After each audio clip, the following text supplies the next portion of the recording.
Bismillahirrahmanirrahim. Allahumma sholli wa sallim barik ala sayyidina Muhammadin wa ala alihi washabbihi ajma'in.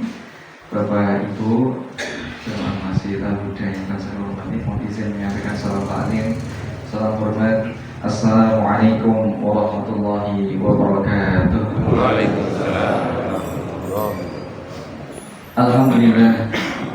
Alhamdulillah wa kafa. Salatu wassalamu ala rasulihil mustafa wa ala alihi wa sahbihi ahli siddi wal wafa. Allahumma salli wa sallim wa barik ala sayyidina Muhammadin wa ala alihi wa sahbihi ajma'in. Qala rabbi shrah li sadri wa yassir li amri wa hlul 'uqdatam min lisani yafqahu qawli, amma ba'd. Qala an-nabiy sallallahu alaihi wasallam, khairukum man tala 'umruhu wa hasuna amaluhu, atau kama qala Rasulullah sallallahu alaihi wasallam. Yang saya hormati para pini sepuh, generasi sepuh, para alim ulama, para asatidz. Yang kami hormati Bapak Ibu jamaah Masjid Al-Huda, Bapak-bapak, ibu-ibu, remaja. Ini remajanya itu mboten nggih. Enten nggih? Alhamdulillah. Anak-anak ini Masya Allah luar biasa ini. Maka di kesempatan yang berbahagia ini, monggo kalau dadakan menunjukkan rasa puji dan syukur kepada Allah Subhanahu wa Ta'ala. Kenapa pagi hari ini kita masih dibangunkan oleh Allah Subhanahu wa Ta'ala dalam keadaan sehat walafiat, alhamdulillah. Maka doa bangun tidur mereka itu luar biasa, di mana Rasulullah mengajarkan kepada kita, alhamdulillahilladzi ahyana ba'da ma amatana wa ilaihin nusyur. Ya Allah, matur nuwun ya Allah, telah Engkau bangunkan, hidupkan kami kembali setelah sejenak semalam engkau mati. Masya Allah, wa ilaihin nusyur, dan kelak kami nanti akan kembali kepadamu. Ini satu pertanda hadirin rahimakumullah, bahwasanya suatu ketika ada sahabat bernama Abdullah ibnu Maktum, ibnu Umi Maktum. Maka beliau ini sosok yang buta. Beliau perjalanan dari rumah menuju ke masjid ini butuh perjalanan, butuh perjuangan. Nek normalnya kan nek jeng tendak Masjid Al-Huda, mungkin gang niku belok kiri terus belok kiri mulai pun cedak sekolah. Nah, itu hampir ya gitu. Jadi kondisinya Abdullah ibnu Umi Maktum ini dalam keadaan buta. Maka suatu ketika beliau itu minta izin sama Rasulullah, "Ya Rasulullah, mbok kula nyuwun izin nek subuhan kula ten griya mawon." Lah kan cek peteng waya mboten ketok ya peteng ya, insyaallah. Maka Rasulullah menjawab apa? Atas ma'unul adzan. Apakah kamu mendengar adzan wahai Umi Maktum? Ya Rasulullah. Maka tetaplah berangkat. Ya Allah.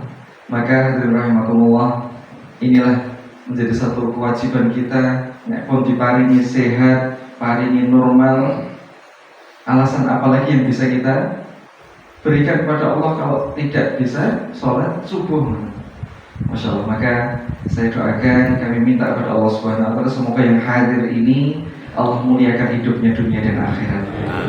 Allah panjangkan umurnya dalam ketaatan dan kemanfaatan, diberikan keberkahan rezeki, diberikan keluarganya ketenangan dan kebahagiaan. Amin ya rabbal alamin.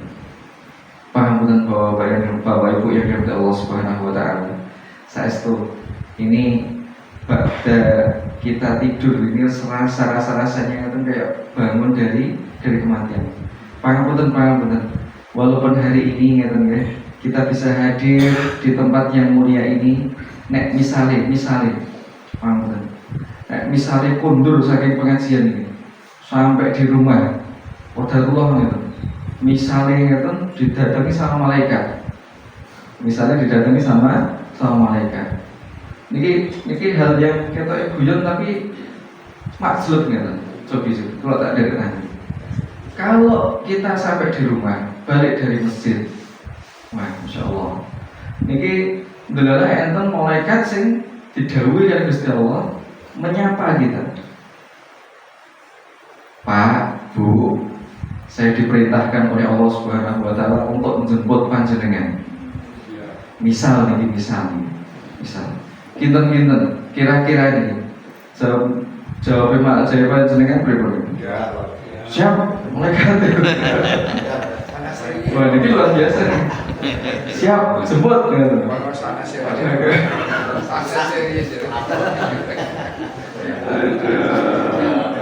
Wah, Masya Allah.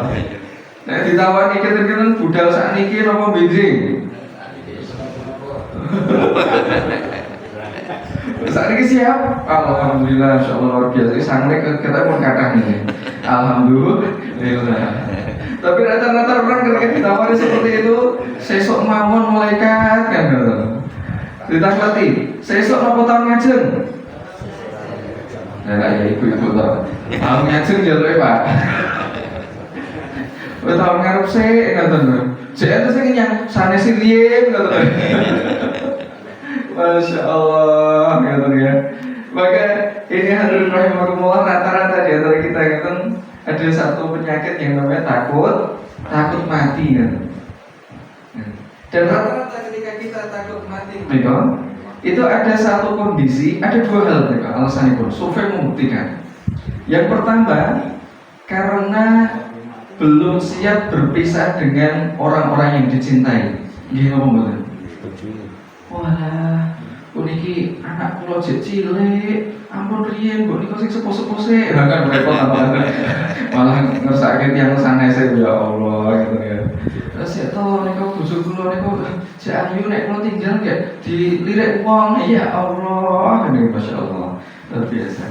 Jadi belum siap untuk meninggalkan orang yang dicintai. Kemudian yang kedua, pangapunten, rata-rata kenapa kok orang belum siap mati? Karena merasa bekalnya belum cukup. Nah ya Allah, dosaku kecil akeh, mbok ampun riyen gitu ya. Sanggupku ki jek sithik gitu. Maka nek umumnya menungso ngoten Jawi mriku nek pengine ngoten. Wah, kecil niku bahagia, muda, kaya raya, tua, foya-foya gitu, mati masuk surga. Pengine ngoten ya. Nggih nek tekan tuwa ngoten ya. Masya Allah. Maka hadirin rahimakumullah sudah diingatkan kembali oleh Allah Subhanahu wa taala, wa likulli ummatin ajal, dan setiap umat ini, setiap manusia itu ada batas waktunya. Idza jaa ajaluhum, ketika datang ajal ini sudah tidak bisa la yastakhirun wa la yastaqdimun, tidak bisa diakhirkan maupun tidak bisa diawalkan. Nah, ya Allah, Masya Allah. Maka hadirin rahimakumullah, ini satu momentum yang baik sekali ya, di waktu subuh ini. Kenapa? Karena di waktu subuh ini waktu dikumpulkan banyak kebaikan. Mulai dari sepertiga malam kita bangun, itu ibaratnya jalan tol itu lagi sepi-sepi nih. Cara donga itu makbul, Masya Allah. Nah, itu dari sisi doa, dimana kita ketika pengen dialog dengan Allah, pengen ngobrol dengan Allah, maka disitulah waktu yang mustajab. Kemudian di waktu pagi hari subuh yang tadi, maka disitulah Allah menurunkan Al-Quran. Wa minal laili fatahajjad bihi nafilatan lak asa ayyab'atsaka rabbuka maqaman mahmuda. Di situ kita diangkat derajatnya oleh Allah Subhanahu wa taala di sepertiga malam. Kemudian inna Qur'an al-fajri kana masyhuda, dan Al-Qur'an itu diturunkan di waktu pagi, di waktu fajar. Belum lagi keutamaan, apalagi keutamaan saat kita pangapunten hadirin rahimakumullah, itu di waktu pagi seperti ini, maka Allah itu memerintahkan dua malaikat untuk apa? Untuk berkeliling ke seluruh penjuru dunia untuk mendoakan manusia-manusia. Ada dua malaikat yang diutus Allah. Malaikat yang pertama itu mendoakan orang-orang yang dia mengeluarkan hartanya untuk berinfak. Kenapa? Karena rata-rata manusia mereka itu dikaruniai Allah atau diliputi sifat yang ini sifat bakhil. Begitu terdengar suara apa namanya sodako, perintah infak, Oh alah, iki butuhku iki akeh banget lho. Kae lho utang rong lunas, SPP rong tak bayar. Iki butuhku iki jek akeh banget mosok lakon sedekah iki ya Allah. Iki malah gek kelong duitku kok. Ini rata-rata orang seperti itu, Masya Allah. Maka di waktu pagi hari itu, saat kita mengeluarkan, maka ada istilah sedekah subuh. Apa fadilahnya? Malaikat itu akan mendoakan, ya Allah berkahi rezeki, ya Allah gantikan dengan yang lebih baik orang-orang yang mengeluarkan hartanya di waktu pagi hari. Ya. Tapi malaikat yang kedua, pengampunan, ini mendoakan orang-orang yang menahan hartanya, pelit, bakhil, medit dan sebagainya. Walaupun harta itu 2.000, harta 5.000 gitu, disisihkan untuk sedekah, itu dia merasa berat. Gitu. Gitu. Padahal yang sedikit itulah yang bisa jadi memberkahi keseluruhan harinya. Atas ngeten nih, kita sholat subuh, Masya Allah. Inilah yang bisa jadi wasilah seharian nanti. Kita sholat subuh kan paling 5 menit pol ya. Wah, nek enten kultum sithik ngeten iki nggih paling 15 menit 20 menit ngeten. Nah, nek mau mulai enten sarapan. Wah, iku rada suwe sithik alhamdulillah. Iki ternyata sarapan tuh. Oh, panitia lebih masak ya, alhamdulillah. Oh, iya siap. Nah disinilah hadirin rahimakumullah, Allah memerintahkan malaikat yang kedua itu untuk mendoakan keburukan, mendoakan kebangkrutan untuk orang-orang yang pelit. Masya Allah. Maka yang pangapunten hadirin rahimakumullah, 2.000, 5.000, 10.000 yang kita keluarkan di waktu subuh inilah yang bisa jadi menghadirkan keberkahan dalam hidup kita selama satu hari. Dan inilah hadirin rahimakumullah yang menjadi bekal kita, pangapunten, untuk menjalani kehidupan maupun nanti besok kembali kepada Allah. Kenapa? Karena hari ini kita pun diingatkan oleh Allah Subhanahu wa taala bertambahnya usia, sing tidak masjid ngeten rata-rata sing sepuh napa sing nom. Sing cah nom iki rada ndrujakne kok. Ayo nang masjid. Oh, aku sok wis tuwa, ibadahe. Wong iki aku jek seneng-senenge dolan ngeten. Masya Allah. Dan begitu pun juga dengan yang sepuh. Ini alhamdulillah masih diberikan keringanan kemudian untuk berangkat untuk melakukan kebaikan gitu. Walaupun pada umumnya gitu, hadirin rahimakumullah tak direta. Kira-kira kalau sepuh gitu, ini kan kita kan rata-rata gitu, itu mulai tidak membutuhkan dunia dan tidak terlalu dibutuhkan dunia. Gini apa betul? Gitu. Masya Allah. Kata sekolah ini loh, rada tua gitu. Masya Allah gitu. Maka juga merampok gitu. Merasakan bagaimana kok bendino masuk angin itu di prosor gitu. Masya Allah. Maka di waktu misal contoh, nek pas nih kok diundang waliman prasmanan. Misal ini diundang prasmanan. Kita nek usia 40 tahun ke bawah. Niku seleksi nopo koleksi, Pak? Seleksi nopo koleksi? Koleksi. Piringnya gede kan, sopor, wah tengkleng, wah segala macam, opor, wah segala macam di lebih piring. Masya Allah, pengen kabeh dicicipi gitu. Tapi begitu sudah 40 tahun ke atas, 50 tahun ke atas, niku koleksi nopo seleksi, Pak? Oh gitu.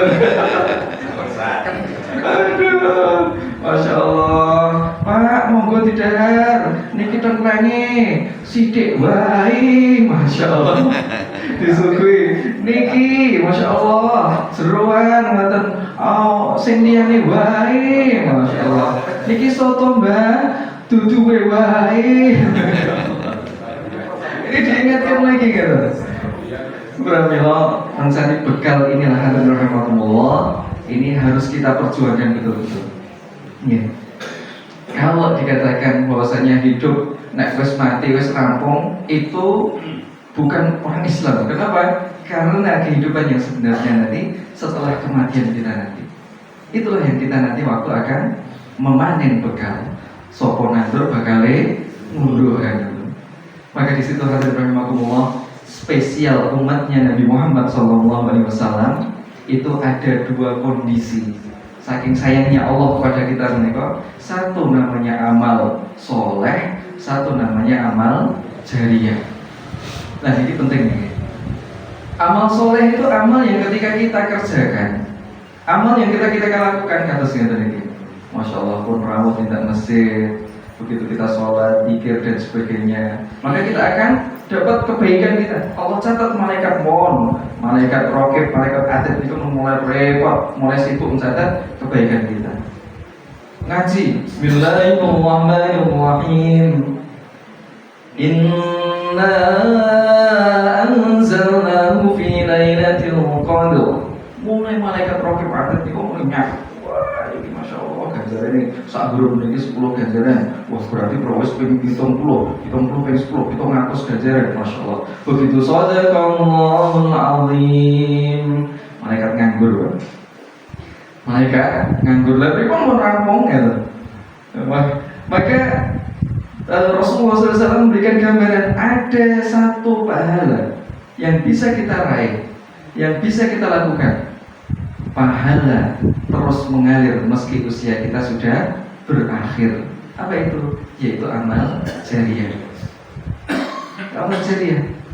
Amal yang ketika kita sudah meninggal, sudah wafat, amalan itu akan terus mengalir kepada kita. Maka pangapunten nek panjenengan pirsa sinten sing bangun masjid ini, siapa yang mewakafkan masjid ini, niki kita layak untuk iri kepada beliau. Siapa yang membelikan niki apa namanya karpet masjid dipakai, maka pahalanya itu akan kecipratan batin kulon panjenengan sami. Inilah jariah. Jariah yang sifatnya fisik maupun jariah yang sifatnya non fisik. Apa itu? Pangapunten, anak keturunan, murid, santri yang kita didik, pernah kita ajari, pernah kita kasih tahu tentang sebuah kebaikan, hatta itu hanya alif mau. Ayo nak baca a, ba. Ini bisa jadi hadat rahimahullah akan menjadi kebaikan kita yang nanti kita akan geret kita di hadapan Allah Subhanahu wa taala. Pangapunten, kenapa hadat rahimahullah hari ini anak-anak kita ini, remaja-remaja kita ini ujiannya gede kan. Masya Allah. Kalau dulu pangapunten nek enten lari ditimbali yang sepas dehem enten mau ini lari, anak-anak itu sudah langsung ditamu bapak, ditamu ibu. Lari-lari itu langsung bereaksi. Midhangetaken kan, langsung memperhatikan. Niki bapak nopo niki, ibu nopo niki kan.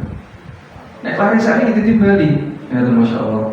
Nah, ayo sholat, entar, cerdas dan sebagainya gitu. Masya Allah, sing hafal, sing kancan dan sebagainya. Masya Allah, luar biasa. Nah, ini menjadi satu PR kita hadirin rahimahumullah. Dan ujian kita hari ini juga untuk anak-anak kita kan. Ini luar biasa. Kami meriset gitu. Di mana ngapunten ada satu berita di internet gitu.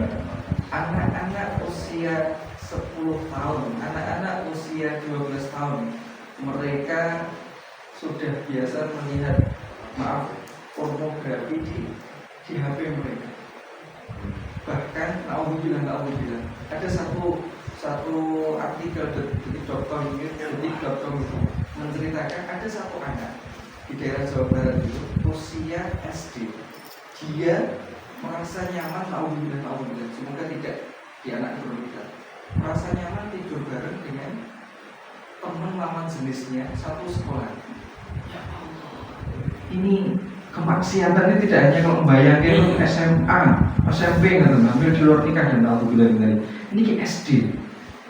Ya Allah ya Roh, ini miris kayak, ini sing disalahke, nah disalahke deh, musake kabeh ke wong tuane nyata wis ngandani ora kurang, gurune sing ngajari nggih mboten kurang-kurang, tapi ada orang-orang, ada pihak-pihak yang berusaha ngapunten merusak anak kula lan panjenengan sami dengan berbagai cara. Maka ini satu hal yang menjadi PR bersama. Ada satu pepatah dari Afrika itu menyatakan untuk mendidik anak itu tidak cukup hanya satu rumah, tapi satu kampung. Satu kampung Itu bagaimana kita bisa mendidik anak-anak kita. Ampun ngantos dijarke mawon. Wis yang penting anakku neng omah soleh, neng jogo sak karepmu, ampun ngantos. Karena kalau kita biarkan suatu saat anak-anak tersebut akan menuntut kita. Loh, nak, kamu kok ya Allah, aku ketika dulu di dunia tidak diingatkan oleh orang tuaku, oleh orang-orang di sekitarku. Ya Allah, dulu ketika di dunia aku tidak diajari sholat, ngaji oleh orang tuaku. Maka kirim ya Allah, seret orang tuaku menemani aku di dalam neraka. Na'udzubillahi min dzalik. Oleh karena itu hadirin rahimakumullah, saestu dua hal ini tadi harus kita perjuangkan. Yang pertama amal sholih, yang kedua amal jariyah. Jangan sampai pangapunten usia kita bubar, pahalanya pun juga sudah kelar. Bagaimana kita terus meraih peluang-peluang saat kita pangapunten usia kita sudah terputus. Kita berharap sama Allah pahala terus mengalir terus, amin ya rabbal alamin. Monggo terakhir Bapak Ibu, mari kita angkat kedua tangan kita. Mumpung ini kita ada di waktu yang mustajab, kita ada di tempat yang mulia ini, dan kita sedang berkumpul bersama orang-orang soleh di kanan kiri kita ini. Maka kita nyuwun kepada Allah Subhanahu wa Ta'ala, semoga Allah mudahkan segala urusan kita, Allah selesaikan segala permasalahan kita, Allah panjangkan umur kita, dan Allah akhiri usia kita dalam keadaan husnul khatimah. Amin ya rabbal alamin. A'udzubillahi minasyaitonir rajim. Bismillahirrahmanirrahim. Alhamdulillahirabbil alamin. Hamdan yu'afi ni'amahu wa yukafi mazidah. Ya rabbana lakal hamdu kama yanbaghi li jalali wajhika wa 'azimi sultanik. Allahumma shalli wa sallim barik ala sayyidina Muhammadin wa ala alihi wa sahbihi ajma'in. Allahumma fil lil muslimin wal muslimat wal mu'minin wal mu'minat al ahya'i minhum wal amwat innaka antas sami'un qaribun mujibud da'wat wa ya qadiyal hajat. Allahumma fil lana dhunubana wa liwalidina warhamhum kama rabbayana shighara. Allahumma inna nas'aluka mujibati rahmatik wa 'azaima maghfiratik wassalamata min kulli ithmin wal ghanimata min kulli birrin wal fawza bil jannah wan najata minan nar. Ya Allah ya Rabbal Alamin, di kesempatan pagi hari ini ya Allah, kami hadir di masjid yang kami cintai ini ya Allah. Ya Allah, kami berkumpul bersama Bapak Ibu kami di sini ya Allah. Kami menyaksikan beliau ya Rabb. Kami menyaksikan beliau semua ini adalah orang yang saleh. Dekatkanlah dengan orang-orang yang saleh, kumpulkanlah bersama orang-orang yang saleh, hadirkan lingkungan yang baik dalam kehidupannya.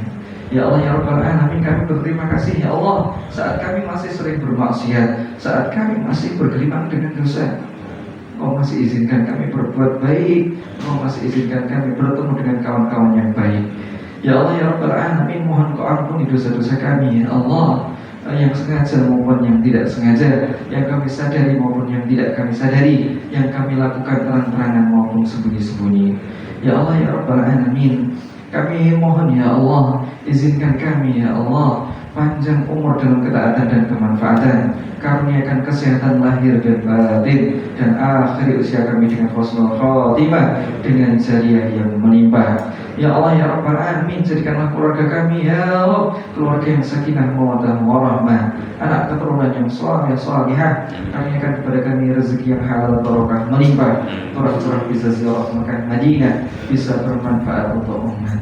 Ya Allah ya Rabbal Alamin, kami sadar betul ya Allah, ada di antara kami yang hari ini sedang sakit, mohon Kau berikan kesembuhan. Ada di antara kami yang hari ini sedang menantikan jodoh. Ada di antara kami yang belum mendapatkan anak keturunan, mohon Kau segerakan ya Allah. Ada di antara kami yang hari ini belum mendapatkan tempat tinggal yang layak, belum mendapatkan pekerjaan yang mencukupi, mudahkanlah ya Allah. Ada di antara kami yang hari ini sedang terbelit hutang, mohon Kau lapangkan ya Allah. Ya Allah ya Rabbal Alamin, ada di antara kami yang hari ini masih berat kakinya melangkahkan ke masjid, masih berat tangannya untuk membantu sesama, masih berat matanya untuk membaca Al-Quran, masih berat hartanya untuk bersedekah. Ya Allah, mohon Kau ringankan ya Allah. Kami takut akan hisab-Mu ya Allah, kami takut akan azab-Mu ya Allah.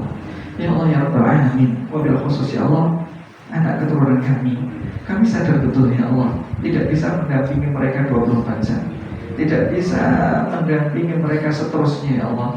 Kami sadar betul, siap gak siap, suka gak suka, kami akan berpisah dengan mereka. Tapi kami mohon ya Allah, Jaga mereka ya Allah, jaga mereka dalam ketaatan ya Allah. Hadirkan lingkungan yang baik dalam kehidupannya ya Allah. Kami titipkan mereka kepadamu ya Rabb.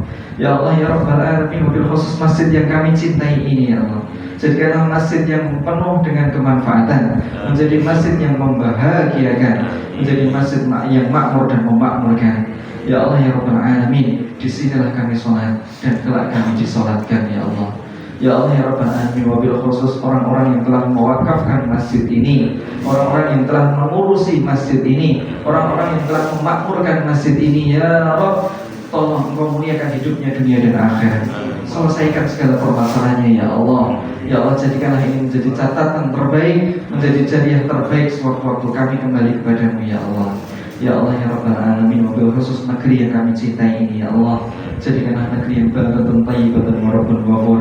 Berikan pemimpin yang amanah, berikan keberkahan untuk negeri ini ya Allah, berangkat dari kampung yang kami cintai ini ya Allah. Rabbana atina fid dunya hasanah wa fil akhirati hasanah wa qina adzabannar walhamdulillahi rabbil alamin. Amin amin ya rabbal alamin. Katakan Allah supaya mungkin manfaat dan Allah jadikan silaturahmi ini menjadi silaturahmi yang penuh barokah insyaallah. Amin ya rabbal alamin. Dari saya yang berkalimat yang mengandung yang pangapunten. Assalamualaikum warahmatullahi wabarakatuh.